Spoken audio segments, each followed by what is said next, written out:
ये शिव कृपा के बिना संभव नहीं है कि हम एक क्षण भी, एक पल भी भगवान की अविरल भक्ति को प्राप्त कर सकें।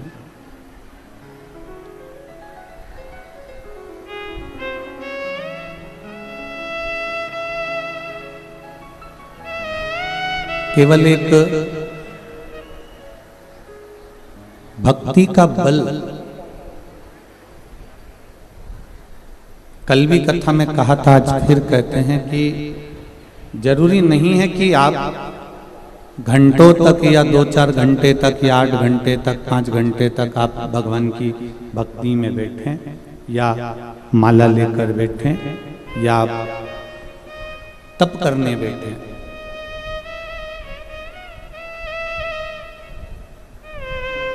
मूल है कि हम जितनी देर भगवान का भजन कर रहे हैं, हम जितनी देर भगवान की भक्ति को धारण कर रहे हैं, हम जितनी देर भगवान की अविरल भक्ति को श्रवण कर रहे हैं, उतनी देर हमारा चित्त, हमारा मन, हमारी बुद्धि, हमारी दृष्टि परमात्मा में होना चाहिए।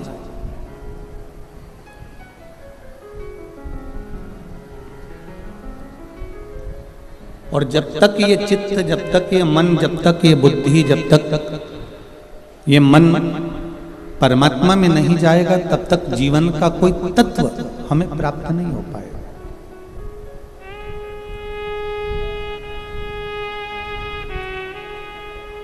अपने जीवन की एक लक्ष्यता निश्चित होना चाहिए।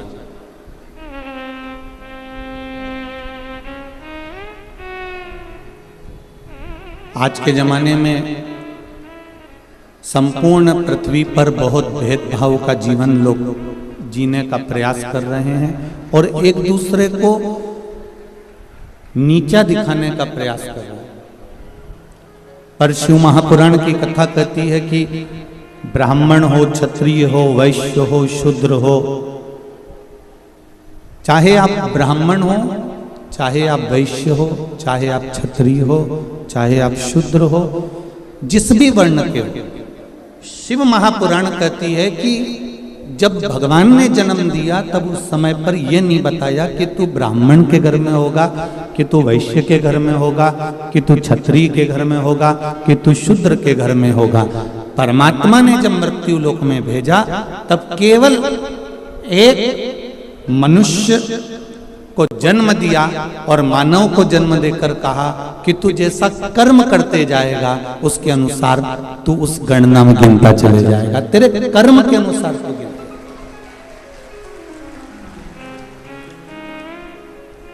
हम पहले भी कथा में कहे, आज फिर कहते हैं, मत बुरे कर्म कर बंदे, मत बुरे कर्म कर बंदे, वरना पछताएगा, भगवान की आंखों से तू बच नहीं पाएगा, तू बच नहीं पाएगा। अरे ओ अज्ञानी मत करना, तेरे कर्म का फल भी तू ही पाएगा, जैसा किया तूने तेरे आगे आएगा। मत बुरे कर्म कर बंदे, वरना पछताएगा, भगवान की आंखों से तू बच नहीं पाएगा, तू बच नहीं। भेद हम कर रहे हैं। परमात्मा ने जन्म देते समय कोई भेद नहीं करा कि ये ब्राह्मण रहेगा, कि ये क्षत्रिय रहेगा, कि ये वैश्य रहेगा, कि ये शूद्र रहेगा। उस परमात्मा ने भेद नहीं करा।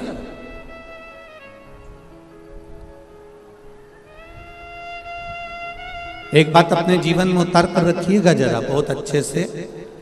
माँ के गर्भ से जितने बच्चे जन्म लेते हैं, चाहे 2 लें, चाहे 4 लें, चाहे 5 लें, माँ बराबर का उनको दूध पिलाती है। बोलो सही है कि गलत है? माता बराबर की उनकी परवरिश करती है, माता बराबर का उनको शिक्षा प्रदान करती है, माता बराबर का दूध पिलाती है, बराबर की परवरिश देती है, बराबर का ज्ञान देती है।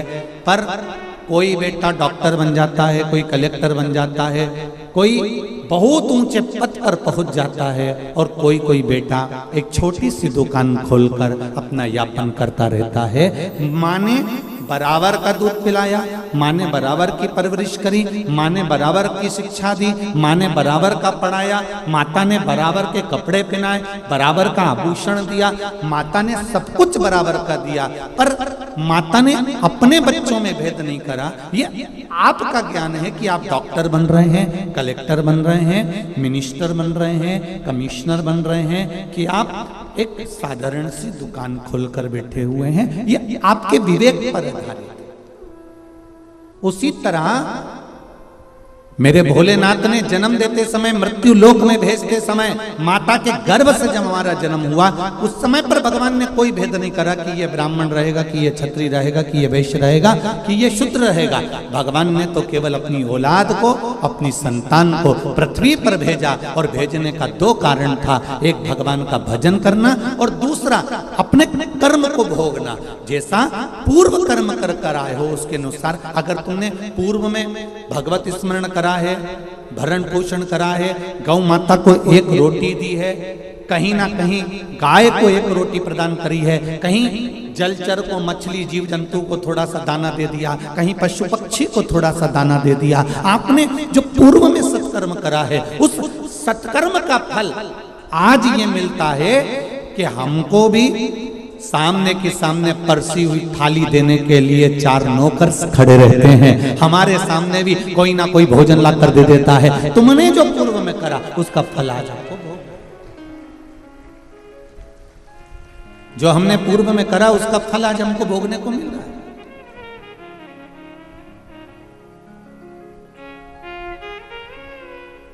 यहां इतनी सारी माताएं बैठी है, सबके मंगल सूत्र की डिजाइन अलग अलग होगी। बोलो री जीजियो, सही है कि गलत है? सबके हाथ के चूड़े की डिजाइन अलग अलग होगी। बोलते जाओ जरा जल्दी से, सही है कि गलत है? ठीक है। पाँव में जो बिछुड़ी पहनी हो उसकी डिजाइन अलग अलग होगी, पाँव में जो पायल पहनी हो उसकी डिजाइन अलग अलग होगी, सिर पे जो चूनर पहनी हो उसकी डिजाइन अलग अलग होगी। 16 श्रृंगार जो तुमने अपने तन पर, अपने शरीर पर, सुहाग की जितनी वस्तुएं धारण करी है, चाहे बिंदी लगाई हो, नथनी पहनी हो, कुंडल पहना हो, मंगलसूत्र पहना हो, सबकी डिजाइन अलग अलग होती है। केवल 16 श्रृंगार में से एक श्रृंगार ऐसा है जिसकी डिजाइन नहीं बदली है, वो है मांग का सिंदूर, कुमकुम एक जैसा हो।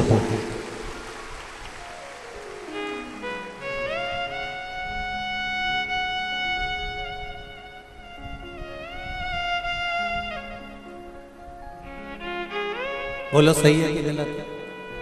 मांग का सिंदूर, मांग की कुकू, मांग में लगने वाला कुमकुम, इसकी डिजाइन कितनी बदल गई लोगों की जिंदगी में। मंगलसूत्र की डिजाइन बदल गई, चूड़े की डिजाइन बदल गई, कुंडल की, नथनी की, बेंदा की, सब की डिजाइन बदली, टीकी की भी डिजाइन बदल गई, पर नहीं बदली तो मांग के सिंदूर कंकु की डिजाइन नहीं बदली, क्योंकि इस डिजाइन को तो परमात्मा ने छाप कर भेजा है, तो उसको बदलना भी मुश्किल है, वो नहीं बदल सकता।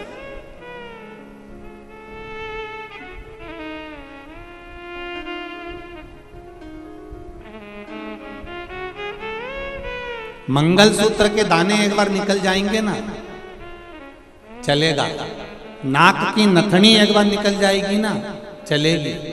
बिछुड़ी जल्दीबाजी में कहीं निकल जाएगी ना, चलेगी। बिंदी कहीं निकल जाएगी ना, चलेगी। हाथ का चुड़ला कहीं निकल कर रखा गया ना, चलेगा। पर मांग का सिंदूर कभी भी मांग से नहीं निकलना चाहिए, ये शिव महापुराण की कथा है।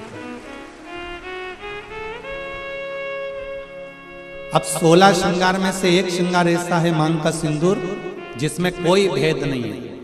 करोड़पति माता भी अपने सिर में लगाती है और एक सब्जी बेचने वाली भी अपने सिर में लगाती है। वो सिंदूर ने समानता बनाकर रखी।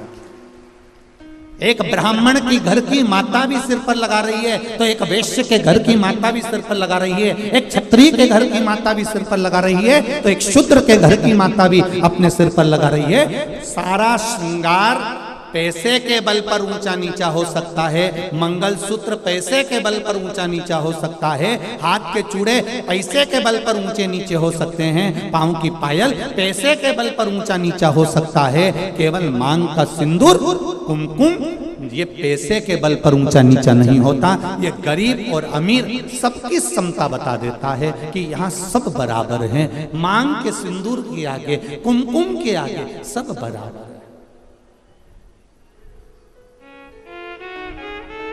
कितनी बड़ी बात रामचरितमानस में आती है। थोड़ा ध्यान लगाकर सुनना मेरे धान के कटोरे वालों सब छत्तीसगढ़ वासी, सबले बढ़िया, जम के बोलो जरा, सबले बढ़िया छत्तीसगढ़िया। तो मेरा छत्तीसगढ़ वालों से निवेदन है, और जितने लोग टीवी के माध्यम से कथा हैं और जितने लोग आस्था चैनल, फेसबुक, यूट्यूब के माध्यम से कथा सुन रहे हैं, अपने जीवन में एक बात उतार कर रखना रामचरितमानस की। रामचरितमानस में राम जी ने रावण की ओर देखा, लंका की ओर देखा, और लंका की ओर देखकर राम जी ने हनुमान जी को समझौता करने के लिए भेजा। जाओ हनुमान, जरा समझौता करना है रावण से। इतने में जामवंत, अंगद और जितने बानर थे वो बोलते हैं, प्रभु काय को समझौते की बात करते हो, मिटा देते हैं उस रावण को। देरी नहीं लगेगी, चुटकी भर में उस रावण को मिटा देंगे।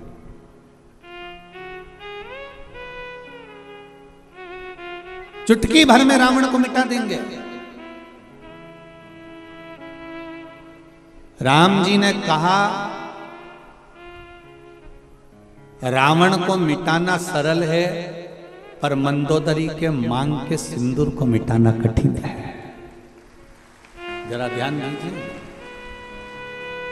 रावण को मिटाना सरल है, पर जो ये मंदोदरी ने मांग में सिंदूर धारण कर कर रखा है, जो मंदोदरी अपनी मांग में सिंदूर धारण कर कर रखी है, जो मंदोदरी अपनी मांग में कुंकू धारण कर कर रखी है, जो मंदोदरी अपनी मांग में कुमकुम रखी हुई है, इसका सौभाग्य इसके सामने है। और इसका जो भजन है, इसका जो आनंद है, इसका जो स्मरण है, वो इतना प्रबल है कि उसको मिटाना कठिन है।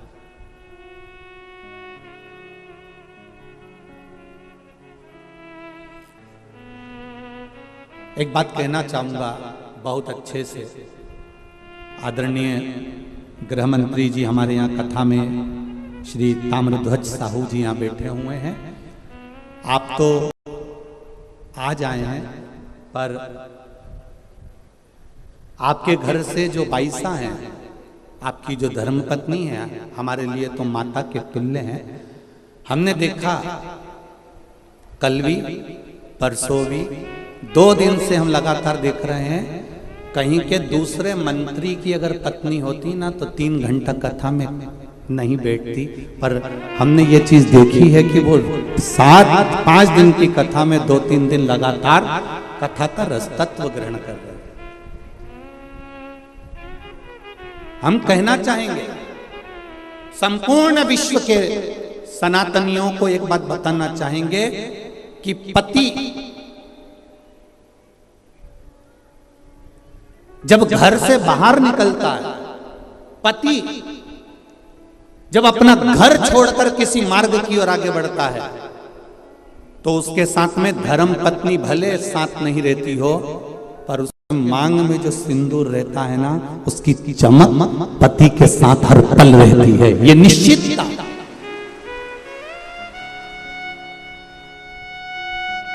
उसकी भक्ति का बल, उसके भजन का बल, उसके स्मरण का बल। अभी अभी आपने तुलसी जी और शालिग्राम की शादी जी करी होगी, बोलो सही है? एकादशी पर अभी तुलसी जी का ब्याह भगवान शालिग्राम जी के साथ लड्डू गोपाल के साथ करा होगा। जरा विचार करना, उस जलंधर को मारने के लिए देवताओं के पसीने छूट गए थे। क्यों? क्योंकि वृंदा के माथे का जो कुमकुम था, वृंदा के माथे का जो सिंदूर था, वो बड़ा प्रबल था, इसलिए जलंधर को मारना कठिन पड़ रहा था।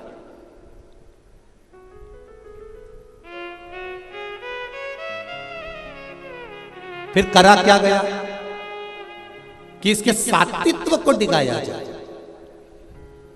और सात्वित्व को डिगाने के लिए भेजा। जब उसका सात्वित्व डिग गया, सात्वित्व टूट गया, तब जलंधर के प्राणों को हरा गया। फिर निवेदन करूंगा, मेरी जितनी माताएं यहाँ बैठी हैं, जितनी मेरी बहन बैठी हैं, जितनी मेरी जीजियाँ बैठी हुई हैं, जितनी मेरी बेटियाँ बैठी हुई हैं, निवेदन करूंगा, मंगल पाणिग्रहण संस्कार होने के बाद में, विवाह हो जाने के बाद में, अपने मस्तक पर मांग में, भले आजकल तो फैशन हो गया, ज़्यादा सिंदूर नहीं लगाती हैं माताएं, कुंकू नहीं लगाती हैं, थोड़ा उनको एक अलग सा फील होता है, तो उनको वो थोड़ा, मेरा निवेदन है कि मेरी जीजियों से, मेरी माताओं से, मेरी बहनों से, मेरी बेटियों से निवेदन है, शादी होने के बाद में मांग में, और एक फिर निवेदन करूंगा, वो पेंसिल जैसी नहीं, पेंसिल जैसी नहीं, सिंदूर तुम्हारे पति ने जिस समय तुम मंडप के अंदर बैठी थी और चांदी के सिक्के से, कलदार से, अंगूठी से, डब्बी में से भर भर कर तेरी मांग में भरा था, ऐसा सिंदूर तुम्हारी मांग में भरा होना चाहिए, ऐसा भरा होना।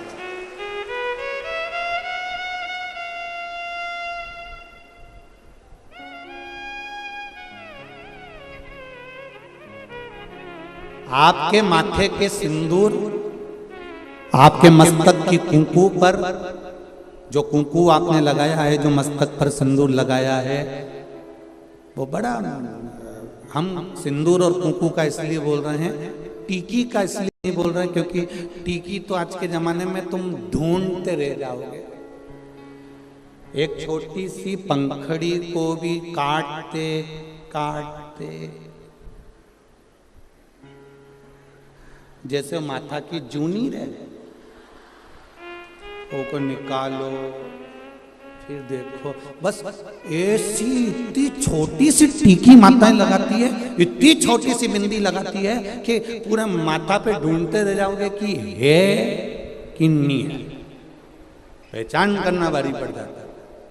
निवेदन है, बिंदी तुम लगा रहे हो, कितनी बड़ी लगा रहे हो, हमें उससे मतलब नहीं है, पर मांग में थोड़ा सा सिंदूर, थोड़ी सी कुंकू, थोड़ी सी रोली, जो भी आप लगाते हो, वो थोड़ा सा इस मांग में होना चाहिए।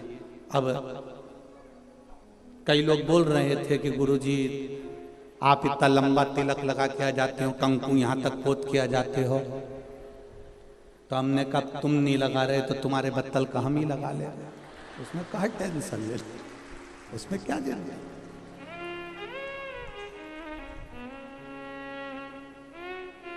एक कथा याद आ जाती है, उस कथा में एक बार हम कथा करने के लिए काला पीपल गए, तो वहाँ कथा करने गए, तो वहाँ पर एक माता बूढ़ी बूढ़ी सी, बहुत 70-80 साल की, और कथा में आगे बैठ गई, और कथा हुई।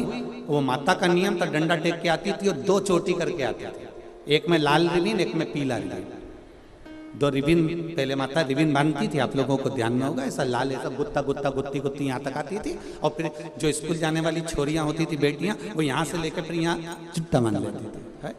पहले ऐसा चलता था, केला वाली चोटी। अब वो बुजुर्ग जो माता थी वो चोटी करके बैठ जाए। अब वो कथा करते करते करते करते बार बार ध्यान उसकी चोटी पे जाए। अब ऐसा होता है, अब कोई विशेष अगर कोई बैठे कोई आए तो उस पर ध्यान तो जाए कि आखिर, अब वो बार बार ध्यान जाए तो हमारा कथा में मन नहीं लगे। अब मन नहीं लगे तो हमने एक प्रश्न कर लिया, माँ आपसे एक बात पूछना है। कहा बोलो गुरुजी। हमने कहा माँ बस इतना सा पूछना है कि सारी माताएं एक चोटी करके आती है, तू 2 चोटी करके क्यों आती है? उसने कहा महाराज जी ये भी कोई पूछने वाली बात है? ये कोई अच्छी बात है तुमने जो पूछा? अभी नहीं बताऊंगी मैं। हमने सोचा डोकरी बहुत तेज है, बहुत तेज। हम कथा कर कर जिनके यहाँ रुके हुए थे अग्रवाल जी के यहाँ पहुंच गए। सुबेरे सुबेरे 6 बजे डोकरी ने आकर, बूढ़ी अम्मा ने आकर वो सटर बजाई। वो सटर बजाई तो हमने आशीष से कहा जरा दरवाजा खोलो। दरवाजा खोला तो डोकरी डंडा लेके खड़ी थी। कहाँ है महाराज? आशीष तो दरवाजा ही नहीं खोला, वापिस आ गया। गुरुजी वो बुढ़िया आई है डंडा लेके। हमने कहा दरवाजा तो खोल, आने दे। अब बुढ़िया आके बोली, कुर्सी पे बैठ गई, महाराज देखो ये पीली वाली जो चोटी है ना ये तो मेरी है। अब हमने कह दिया तो ये नीली वाली पड़ोसी की है। इतने में बोली अरे सुन तो सही महाराज, ये पीली वाली मेरी है। अच्छा वो मुस्कुराई भी ऐसी, उसका आधे 2 दांत आगे के नहीं थे, बाकी के सब थे। अब वो बोली कि ये जो पीली वाली है ना ये हमारी है। हमने कहा ठीक। फिर ये गुरुजी पहले मेरे पति की भी चोटी थी, उसने कटा ली, मैंने एक बढ़ा ली। मेरे कहा क्या कहने, ये सनातन धर्म है। ये भारत की भूमि की सभ्यता और संस्कृति का आनंद है।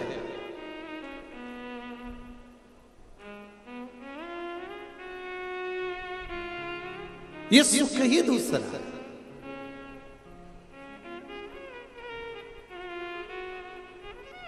आप लोग जितनी संख्या में यहां बैठे हो, 1 2 3 4 पंडाल में, पंडाल के बाहर, पीछे के पंडाल में, साइड के पंडाल में, ग्राउंड में, जितने पंडाल में आप लोग बैठे हुए हो, इस ग्राउंड को छोड़कर जितने ग्राउंड के अंदर हैं, पंडाल के अंदर हैं, और जितने इधर उधर बैठे हैं, इससे दुगने पंडाल के बाहर रोड से लेकर रेलवे स्टेशन तक है। जितने अंदर हो उतने बाहर।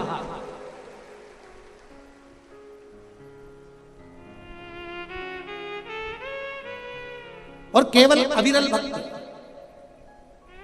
केवल आपकी भक्ति और भक्ति के सिवा कुछ नहीं।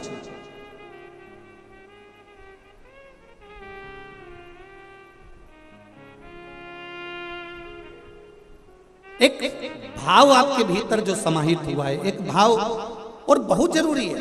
पहले के समय में उम्र का ठिकाना होता था कि 100 साल तक जियोगे। आज के समय में उम्र का ठिकाना नहीं होता कि आप कितने साल जियोगे।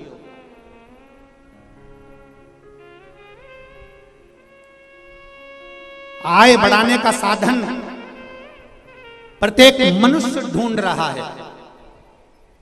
आप भी जितने लोग बैठे हो ना, हमारी आय बढ़ना चाहिए, हमारी कमाई बढ़ना चाहिए, हमारा व्यापार बढ़ना चाहिए, हमारा पैसा बढ़ना चाहिए।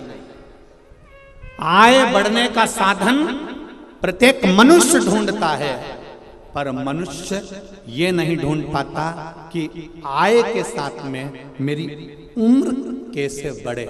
आय बढ़ाते बढ़ाते बढ़ाते बढ़ाते मनुष्य की उम्र घटती चली जा रही है। घर में पैसा तो बढ़ रहा है, पर 65, 70, 75, 80 में आउट हो जा रहा है, समाप्त।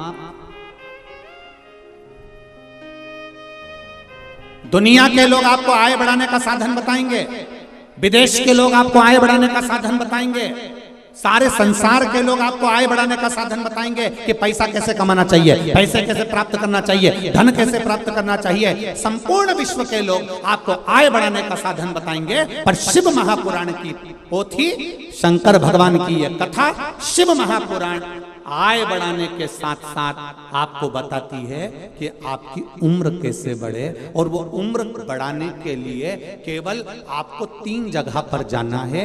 एक अपने माता पिता के चरणों में, दूसरा अपने गुरु के चरणों में, और तीसरा शंकर भगवान के मंदिर।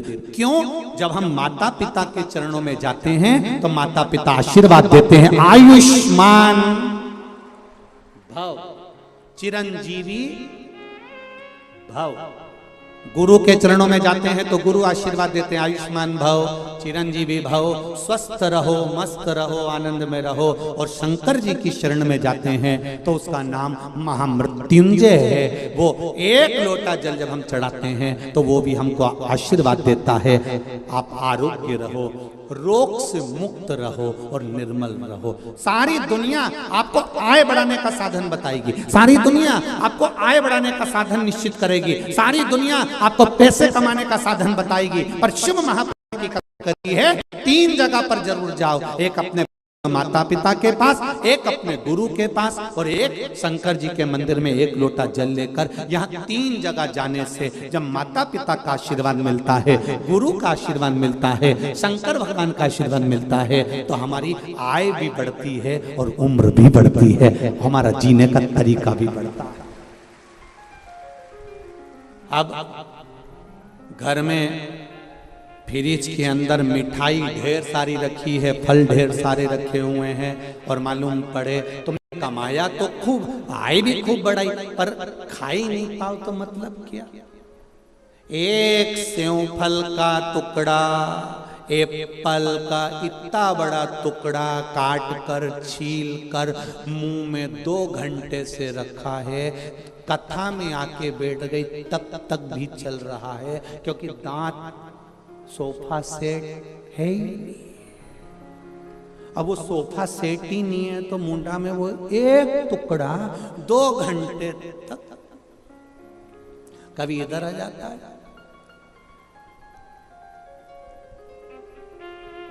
इतने में छोटे से बच्चे ने आके पूछ लिया, दादी, ओ दादी। दादी बोली, क्या है, क्या खा रही है? दादी बोले, सेव फल खा रही। पूरा खा गई? नहीं, ये रखा, ले तू खा ले। तूने कितना खाया दादी? इतना सा खाया। कितनी बजे खाया था? सुबह 9 बजे। अभी कितनी बज रही? 12। 2 घंटे से अंदर ही नहीं गया, चवा ही नहीं लिया।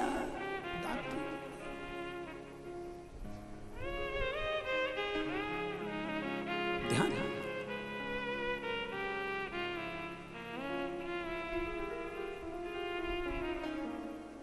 अच्छा, बहुत ध्यान देने वाली बात है। कोई कोई चीज ऐसी होती है जिसका स्मरण आपको होना चाहिए।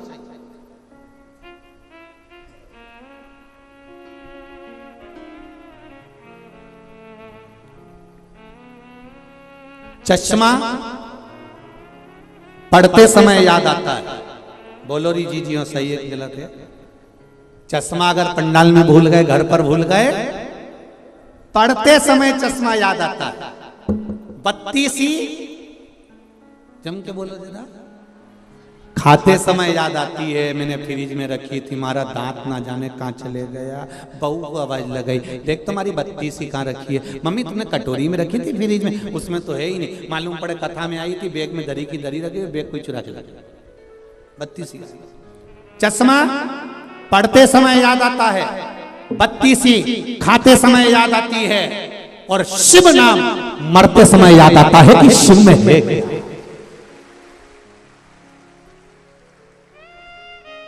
शंकर का अनुमोदन है क्या? शिव तत्व है क्या? शंकर का गुणगान क्या है? शिव महापुराण का रस तत्व क्या है? ये मृत्यु की सैया पर पड़े रहोगे, प्राण छूट रहे होंगे, मृत्यु के घाट पर जा रहे होगे, तब याद आएगा कि श्री शिवाय नमस्तुभ्यम में है क्या, एक लोटे जल में है क्या, एक बेलपत्री में क्या है, ये मृत्यु की सैया पर याद आएगा। चश्मा पढ़ते समय याद आता है, बत्तीसी खाते समय याद आती है, शिव नाम मरते समय याद आता है कि शंकर के उस नाम में तत्व क्या छुपा है, क्या है। उम्र घटती चली जा रही है, पैसा बढ़ रहा है, मकान बढ़ रहा है, जायदाद बढ़ रही है, सब कुछ बढ़ रहा है, पर उम्र घट रही है। पहले मरने की उम्र कितनी थी? बोलो तो रे, 100 साल। और वो भी 100 तुम्हारी पूरी नहीं थी, वो तो मांग तूंग के लेकर आए थे। पहले मनुष्य की उम्र, गधा की उम्र, कुत्ता की उम्र, उल्लू की उम्र सब की बराबर थी, 40-40 साल। पहले मनुष्य जीता था, 40-40 साल की उम्र थी। 40 वर्ष तक जीना था। गधे की उम्र 40, कुत्ता की उम्र 40, उल्लू की उम्र 40, मनुष्य की उम्र 40। एक बार मनुष्य ने भगवान से जाकर कहा, प्रभु मेरी उम्र 40 वर्ष की कर दी, इतनी छोटी सी उम्र में मैं कमाऊंगा, कमा कर इकट्ठा करूंगा, जब तक तो मर जाऊंगा, मेरी उम्र बढ़ा दीजिए। भगवान ने कहा जब समय होगा तब बढ़ाएंगे, चिंता मत करो। थोड़े समय के बाद में गधा आ गया। गधा ने भगवान विष्णु से कहा, प्रभु तुमने मेरी उम्र 40 साल कर दी, इतनी लंबी उम्र में क्या करूंगा प्रभु, मेरी उम्र कम कर दो। 40 साल तक लोगों का बोझा ढोऊंगा, लोगों का वजन ढोऊंगा, मेरी उम्र कम कर दो। भगवान विष्णु ने कहा, कितनी उम्र कर दूं तेरी? बिल्कुल आधी कर दो। भगवान ने गधे को 20 साल का बना दिया। मनुष्य फिर आ गया, उसने कहा, प्रभु मेरी उम्र बढ़ा दो। भगवान ने कहा, गधे के 20 साल बचे हैं, दे दूं क्या? कि चलेगा, दे दो प्रभु। मनुष्य 40 से गधे के 20 साल लेकर कितना हो गया? जम के बोलो जरा, 60। थोड़ी देर बाद कुत्ता आ गया। कुत्ते ने आकर भगवान से कहा, प्रभु मेरे को 40 साल की उम्र दे दी, 40 साल तक मैं लोगों के दरवाजे पर बैठा रहूं, भोंकता रहूं, दुम हिलाता रहूं, झूठन चाटता रहूं, आप मेरी उम्र कम कर दो। भगवान ने कहा, कितनी कम कर दूं? बिल्कुल आधी कर दो। कुत्ता को 20 साल का बना दिया। थोड़ी देर बाद मनुष्य आ गया, प्रभु 60 में मेरा क्या होगा? भगवान ने कहा, कुत्ता की बची है, चले ले जा। कितने का हो गया? 80। थोड़ी देर बाद उल्लू आ गया। उल्लू ने आकर कहा, प्रभु 40 साल तक पेड़ों पर टंगा रहूं, रात रात भर जागता रहूं, मेरे बस का नहीं है, प्रभु मेरी उम्र कम कर दो। भगवान ने कहा, ठीक है उल्लू, कितनी कम करूं? बिल्कुल आधी कर दो, तू आज से 20 साल का रहेगा।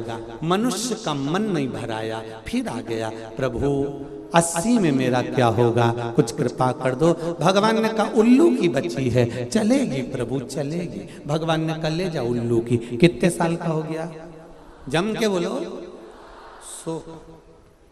अब तुम खुद देखो, 40 वर्ष तक मनुष्य अपनी जिंदगी को सही जीता है, फुल एंजॉय के साथ, जो खाएगा पच जाएगा, कपड़े भी पहनेगा तो एकदम सुंदर नजर आएगा। 40 वर्ष तक फुल एंजॉयमेंट का जीवन जीता है, क्योंकि ये परमात्मा की दी हुई उम्र है। और 40 के बाद में 60 तक किसकी लगी है? बोलो बोलो जरा जम के, गधे की। इसलिए पूरे परिवार का बोझा ढोता है, बच्चों को पढ़ाना है, बड़ा करना है, शादी करना है, बहन बेटी का मायरा भरना है। 60 साल तक ये केवल बोझा ढोता है गधे की तरह। 60 के बाद जो उम्र लगी, बोलो रे बोलो रायपुर, 60 से 80 की उम्र कुत्ता की लग गई।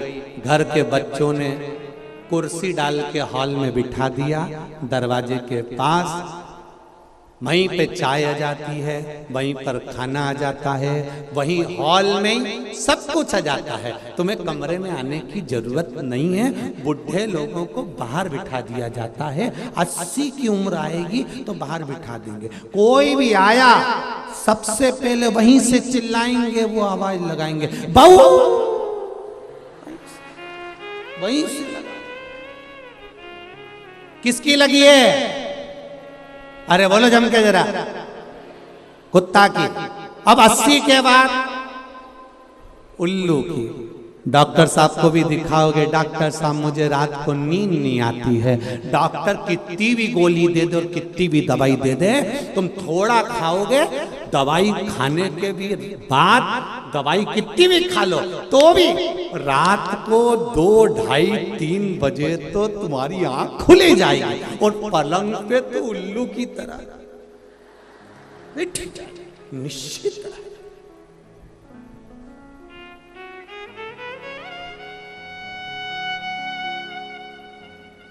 80 से 100 वर्ष तक नींद को बुलाने का प्रयास भी करोगे तो नींद नहीं आने वाली, क्योंकि उल्लू की लगी। इसलिए शिव महापुराण की कथा कहती है 40 तक की जिंदगी अपनी है, उस जीवन को इतना खुश होकर जियो कि बाकी की जिंदगी खुश होकर जी सको। इतना खुश होकर, फुल आनंद के साथ।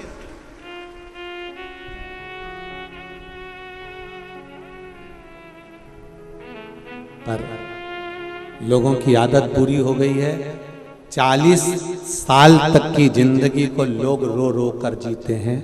शिव महापुराण की कथा कहती है अपनी जिंदगी को खुश होकर जी। गया जमाना कि 100 साल तक जीते थे, आज के जमाने में कुछ मालूम है क्या? अपने आस पड़ोस में देखो, अपने पड़ोसियों को देखो, अपने रिश्तेदारों को देखो, उम्र का कोई ठिकाना मालूम पड़ता है? कौन कब चले जाए, जवान की जवान प्राण छोड़ देते हैं। जरा सा अटैक आया, जरा सा शुगर हुई, जरा सी बीमारी हुई, समाप्त।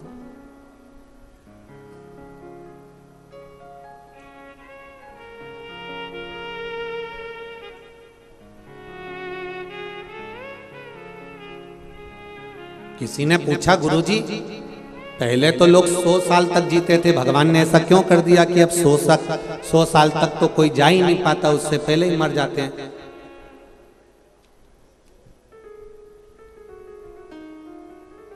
तो ऐसा ही है। वो तो सरकार जब 1000 का नोट बंद कर सकती है तो भगवान भी तो 100 साल तक बंद कर सकते हैं, उसमें क्या दिक्कत है? परमात्मा ने भी कहा कि भाई ये 100 लफड़ा समाप्त करो, भजन के बल पर उम्र बढ़ेगी। आपका भजन कितना, आपका मंत्र जाप कितना, आपका स्मरण कितना, आपका कीर्तन कितना।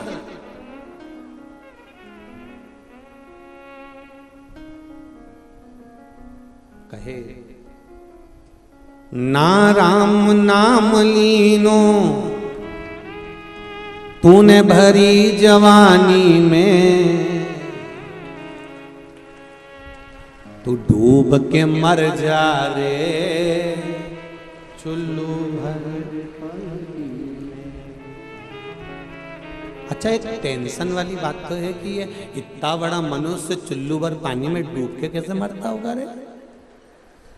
ये भी तो सोचने वाली बात है कि इतना बड़ा मनुष्य, इसको तो कुआं चाहिए, नदी चाहिए, बावड़ी चाहिए, तालाब चाहिए, और ये तो चुल्लू भर पानी में महाराज बोल रहा है कि तू डूब के मर जा रे।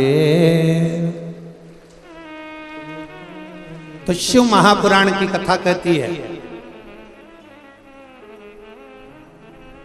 जो ये मानव का शरीर प्राप्त करने के बाद भी भगवान का भजन नहीं करता,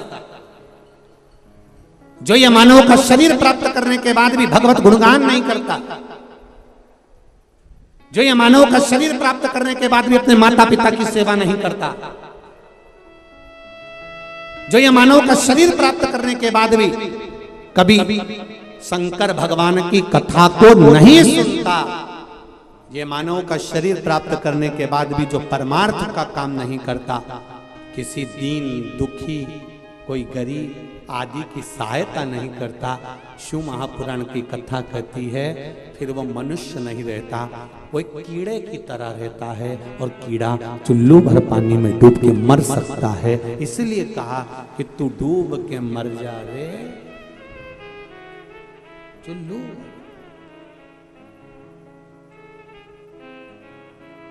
जपते रहो भगवान का,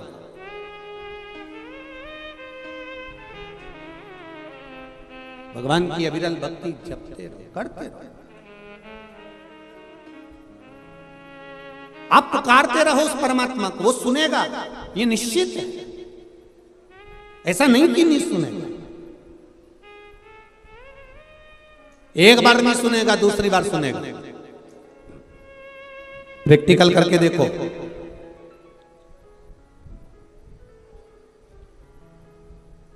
प्रैक्टिकल करके देखना तुम। कहीं पर भी फोन पर, मोबाइल पर या मंदिर के अंदर श्री शिवाय नमस्तुभ्यम तुम जम के चिल्ला कर देखना, जितने लोग वहां खड़े होंगे पहचान जाएंगे ये सियोर वाला महाराज की चेली है।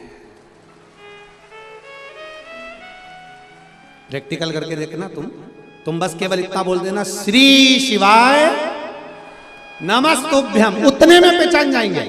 अब जरा विचार करो, तुम्हारे श्री शिवाय नमस्तुभ्यम बोलने से लोग ये जान जाते हैं कि ये सियोर वाले महाराज की कथा सुनी है, तो श्री शिवाय नमस्तुभ्यम बोल लेने से वो भी तो पहचान जाएगा कि ये अपनी वाली है। उठा लो इसको, दुख मत देना, इसको कष्ट मत देना, इसको रोग मत देना, इसको बीमारी मत देना, इसको शरणागति देना है, शरणागति। और ये पत्र में आया,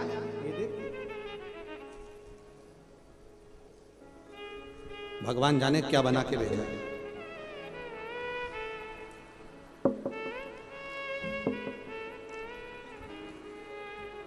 गुच्छा तो नहीं है कमल का?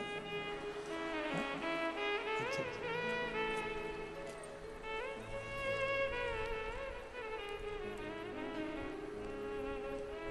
पहले चैनल वालों से क्यों ये जरूर दिखा देना, जो भी है हमारे छत्तीसगढ़ की पहचान है।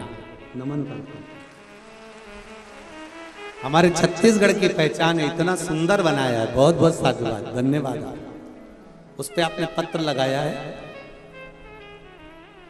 मेरा नाम चंदाबाई साहू है, ग्राम पंचकोशी धाम, पटेवा, नया पारा, राजिम, छत्तीसगढ़ से आई हैं। कहीं बैठी हो तो हाथ हिलाइए। आप ही हैं? श्री शिवाय नमस्तुभ्यम, दोनों हाथ हिला दो एक बार ऐसे। श्री शिवाय नमस्तुभ्यम। गुरुजी 2 साल पहले मेरे दोनों चेस्ट में गठान हो गई थी। मेरे दोनों चेस्ट में गांठ हो गई, गठान हो गई। वो गांठ धीरे धीरे बढ़ती जा रही थी।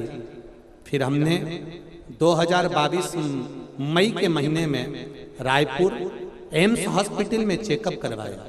चेकअप में आया, डॉक्टर साहब ने कहा ये गठान कोई साधारण नहीं है, आप इसको हल्के में ना लें और इस गठान का ऑपरेशन करना पड़ेगा और निकाल के इसको जांच के लिए मुंबई भेजा जाएगा। और ये गठान आप किसी को भी दिखा लो, कोई भी बता देगा कि ये गांठ वही मानी जाएगी। ये 2 गांठ आपके चेस्ट में हो गई है, दोनों गांठों को निकालना पड़ेगा, ऑपरेशन करना पड़ेगा। हमने डॉक्टर साहब से कहा, डॉक्टर साहब आप कुछ दवाई दे दो, और दवाई लेकर, ऑपरेशन तो अभी हम नहीं कराएंगे डॉक्टर साहब, और दवाई लेकर हम घर आ गए। दवाई को ले जाकर हमने शिव जी के मंदिर में शंकर भगवान को दे दिया, भोलेनाथ हम दवाई जरूर खाएंगे पर आपको ऑपरेशन की नौबत मत आने देना और मेरा ऑपरेशन टाल देना। मेरे शरीर में कोई ऐसी बीमारी मत देना बाबा, मैं तेरी हूं तू मेरा है। 1 लोटा जल चढ़ाना प्रारंभ करा, 1 बेलपत्र खाना प्रारंभ किया और दवाई का सेवन भी भगवान शिव की कृपा से करना प्रारंभ किया। गुरुदेव दूसरी बार हम फिर एम्स में डॉक्टर को दिखाने के लिए गए। डॉक्टर साहब ने कहा कि बड़ा विचित्र काम हो गया, 1 सप्ताह पहले 2 गांठ थी और जो गांठ मुंबई जांच के लिए जाना थी, आश्चर्य हो रहा है कि आपकी जो जांच हो रही है उसमें 1 भी गांठ नहीं आ रही है। यह शिव है, यह शंकर है, यह ओम है। बैठिए, प्रणाम करता हूं। और आप राजिम से आई हैं, छत्तीसगढ़ का बैकुंठ है राजिम, राजिम की धरा को भी नमन करता हूं। श्री शिवाय नमस्ते। ये शिव है। ओ घड़ी तेरी कृपा बिना न हिले एक भी अणु, लेते हैं श्वास तेरी कृपा से तन। बखान क्या करूं मैं राखों के ढेर का, चपटी भभूत में खजाना कुबेर का।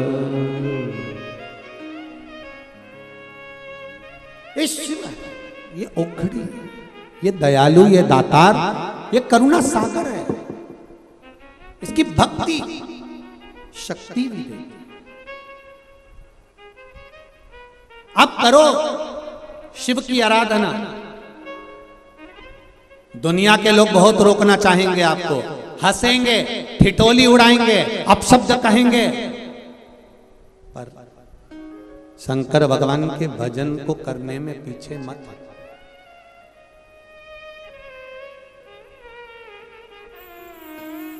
पीछे मत रखना।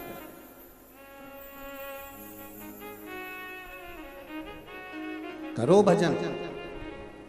शिव नाम में वो तत्व है, श्री शिवाय नमस्तुभ्यम। भले दुनिया के लोग कहते हैं कि यह मंत्र कैसा है, यह मंत्र का स्वरूप कैसा है, पर इस मंत्र में एक बात तो लिखी है कि शंकर भगवान को मैं नमन करता हूँ। आप दिन भर में श्री शिवाय नमस्तुभ्यम बोलते रहोगे, शिव जी को नमन करते रहोगे, बार बार मेरे देवाधिदेव महादेव को याद करते रहोगे, तो ये निश्चित है कि मेरा महाकाल राजा भी आपको याद करता रहेगा, वो भी आपको स्मरण करेगा। भक्ति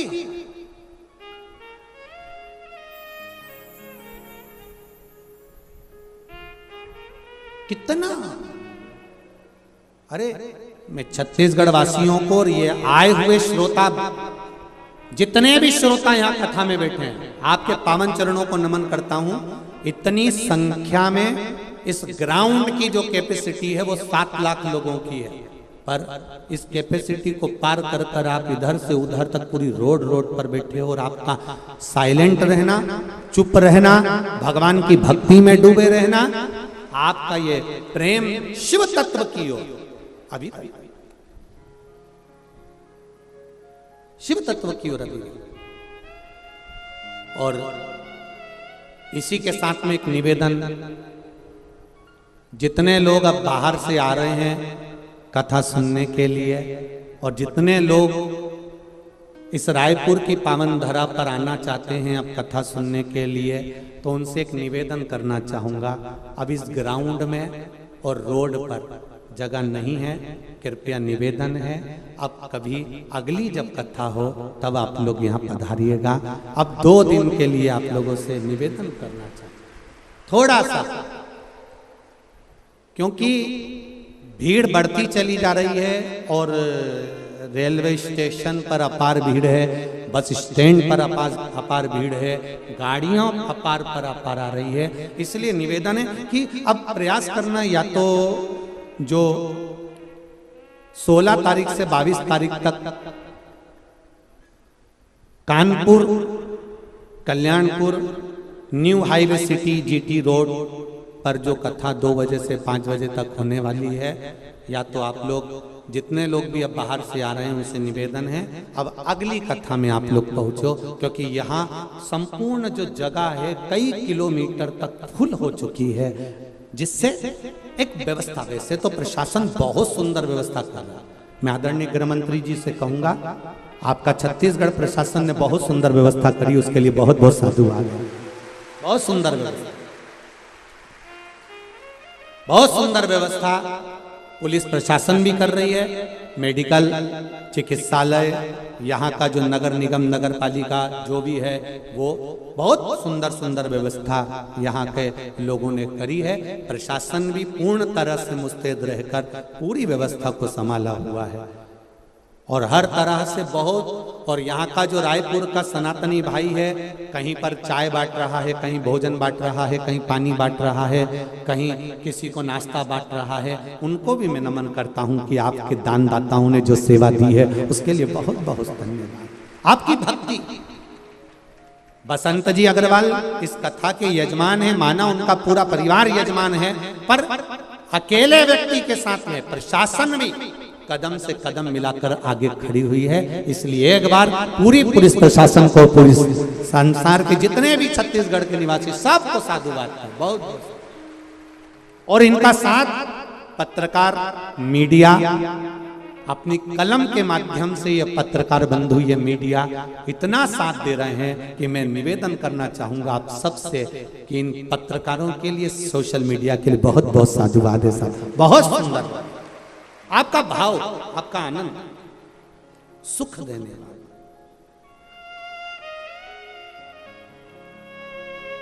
और वो भी हम इसलिए कर रहे हैं कि भीड़ ज्यादा हो रही है, इसलिए आप अगली कथा में प्रवेश करें।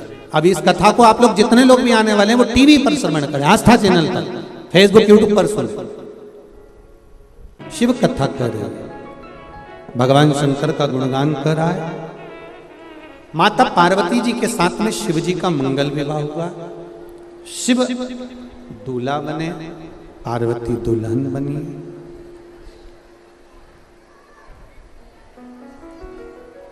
और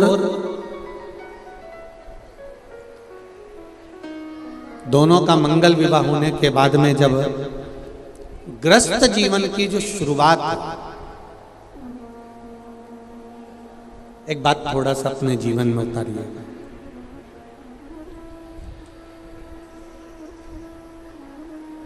अच्छा लगे तो अपने जीवन में उतार कर जरूर रखना कि जिस बेटी का विवाह जब हो जाए और बेटी ससुराल चली जाए तो मेरी माताओं से, मेरी दीदियों से, मेरी बहनों से निवेदन करूंगा कि जब बेटी का विवाह हो जाए और बेटी ससुराल चली जाए तो निवेदन है बेटी को ये सीख देकर भेजना कि बेटी तुम ससुराल जा रही हो, मना नहीं है, पर ससुराल की छोटी छोटी बात अपने मायके में कभी मत बताना, उस जगह पर रहकर उसको समाप्त कर।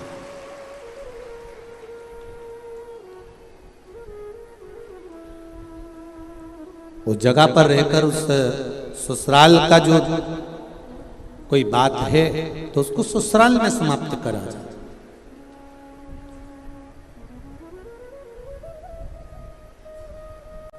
बड़ों की, जितने घर में जो बुजुर्ग होते हैं ना, घर के जो बड़े होते हैं, बड़ों की बात आज के जमाने में कोई नहीं मानता, पर बड़ों की बात का बुरा सब मानते। बात नहीं मानेंगे पर बात का बुरा अवश्य मानेंगे। एक समझने वाली बात है कि बड़ों की बात का, आप कहते हो, कई लोग कहते हैं हमारी बात हमारा छोरा नहीं सुनता, हमारी बात हमारा बेटा नहीं सुनता, हमारी बहू नहीं सुनती। बड़ों की बात आज के जमाने में कोई नहीं मानता, पर बड़ों की बात का बुरा प्रत्येक व्यक्ति मानता। और शिव महापुराण थोड़ा उल्टा कह रहे हैं।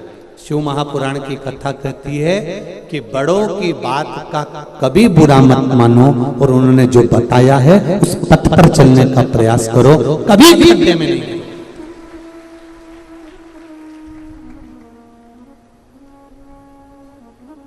बड़ों की बात अगर मानकर चलोगे तो जिंदगी में कभी नीचे नहीं गिरोगे। एक बड़ा सुंदर संवाद आता है, एक लड़के की शादी नहीं हो रही और लड़के की शादी नहीं हो रही, बड़े परेशान हो गए लड़के के मम्मी पापा, पिताजी, माताजी कि लड़के की शादी नहीं हो रही। एक जगह पर लड़के की शादी पक्की और लड़के की शादी पक्की हुई, पर लड़की वालों ने एक बात लड़के वालों से कह दी कि शादी हम एक शर्त पे करेंगे कि बारात में कोई बुढ़ा नहीं आया। अब देखिए जरा शिव पुराण की कथा का स्मरण करिएगा। हम शादी करने को मना नहीं कर रहे हैं, हम शादी जरूर करेंगे, पर एक शर्त है कि शादी में कोई बुढ़ा नहीं आएगा। ठीक है साहब, हम बुजुर्गों को लेकर नहीं आएंगे, हम बड़े को लेकर नहीं आएंगे, हम लड़की। ठीक, लड़का तो कम से कम शादी हो जाए, लड़के की शादी तो हो जाए। बेचारा 32 साल का हो गया, 35 साल का हो गया और उसकी शादी नहीं हो रही है, तो कम से कम शादी तो हो जाएगी। हाँ भर दी। बारात की तैयारी हुई। घर में जो फूफा जी थे बुजुर्ग, उन्होंने कह दिया चाहे कुछ भी हो जाए, मैं बस के नीचे मर जाऊंगा पर बारात में तो जाऊं। सबने मना करा, साहब देखो फूफा जी तुम मत जाओ, और देखो ये अच्छी बात नहीं है, उनने मना कर दिया था कि कोई बुढ़ा नहीं आएगा, आपको नहीं ले जाएंगे। नहीं मैं तो जाऊंगा, चाहे कुछ भी हो जाए, मेरे को तो जाना। एक काम करो, अगर ऐसे नहीं ले जा सकते तो मिठाई के डब्बे में मुझे बंद करके ले जाओ। अब बुढ़े व्यक्ति को फूफा जी को ने खोखे में, परंतु ले तो जा रहे हैं, पर एक बात याद रखना, हम तुम्हें निकालेंगे नहीं, अंदर ही पड़े रहो। हाँ हम बस के अंदर पड़े रहेंगे, कोई बात नहीं, पर जाऊंगा। अब वो मिठाई का बड़ा डब्बा लिया, उसमें इनको भर दिया, 2 छेद कर दिए उसमें जिससे श्वास चली जाए, और इनको बारात में ले गए। अब शादी की तैयारी हुई। लड़का घोड़ी पे तैयार हुआ, तैयार होकर लड़की के दरवाजे पर पहुंचा। बरमाला का समय आ गया। लड़की के पिताजी ने एक बात कही, लड़की बरमाला तब डालेगी, एक शर्त पर, लड़की बरमाला तब डालेगी जब हमारे गांव की नदी में जैसे पानी बह रहा है उसकी जगह दूध बहा दोगे तब। अब तो सारे बारातियों ने सोचा कोई शादी हो रही है, फालतू का बात कर रहा है, नदी में कोई दूध बहेगा, बहुत कठिन काम। सब के सब लड़के को लेके वापिस बस में बैठने लगे। पीछे फूफा जी ने आवाज लगाई खोखे में से कड़कड़ करा, तो किसी ने सुना क्या बात है। फूफा जी ने पूछा क्या हो गया। लड़की के पिताजी ने बोला है कि शादी एक शर्त पे होगी, गांव की नदी में दूध भरा जाए तो लड़की भी आएंगे, नहीं तो नहीं भी आएंगे। तो इतने में अंदर फूफा जी ने बोला तो फिर क्या कर रहे हो, तो कि सब बस में बैठ गए वापिस चल रहे। फूफा जी बोले काहे को चल रहे हो, लड़की के पिताजी से कह दो तुम पूरी नदी का पानी रोक दो, हम दूध भर देंगे, जाओ जरा बोलो।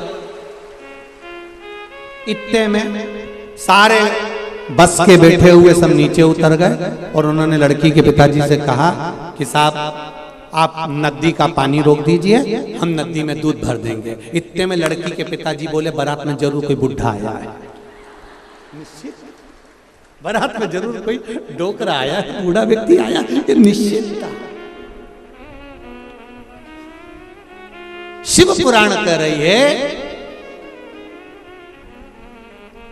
बड़ों की बात का कभी बुरा मत मानो, अगर बड़ों की बात को मानकर चलोगे तो ये निश्चित है कि तुम अपनी मंजिल तक पहुंच जाओगे, आपको मंजिल मिल जाएगी।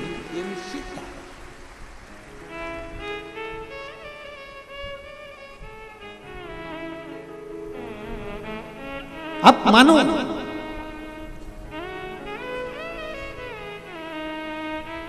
कई लोग कहते हैं कि ये शिव महापुराण की कथा सुनकर क्या मिलता है। हमने कहा ये वेद व्यास जी ने लिखी है, वेद व्यास जी ने इसका वर्णन किया है, वेद व्यास जी ने लिखा है।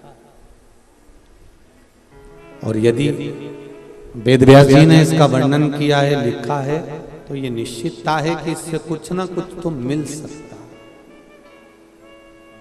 ऐसा नहीं है कि शिव महापुराण से नहीं मिलेगा।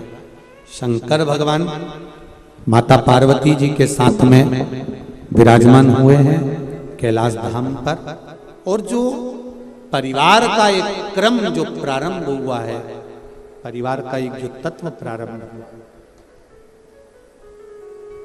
पार्वती जी का नियम था, शिवजी भगवान की भक्ति में डूबे रहते थे और पार्वती मैया भगवान शंकर की सेवा में निरंतर लगी रहती थी, निरंतर।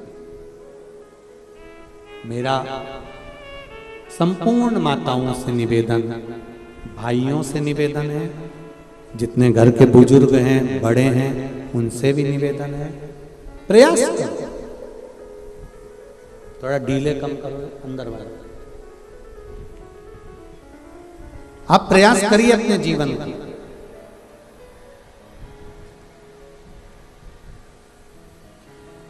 सार्थक बनाने के लिए। पीछे की आवाज खोल के रखो, पीछे की।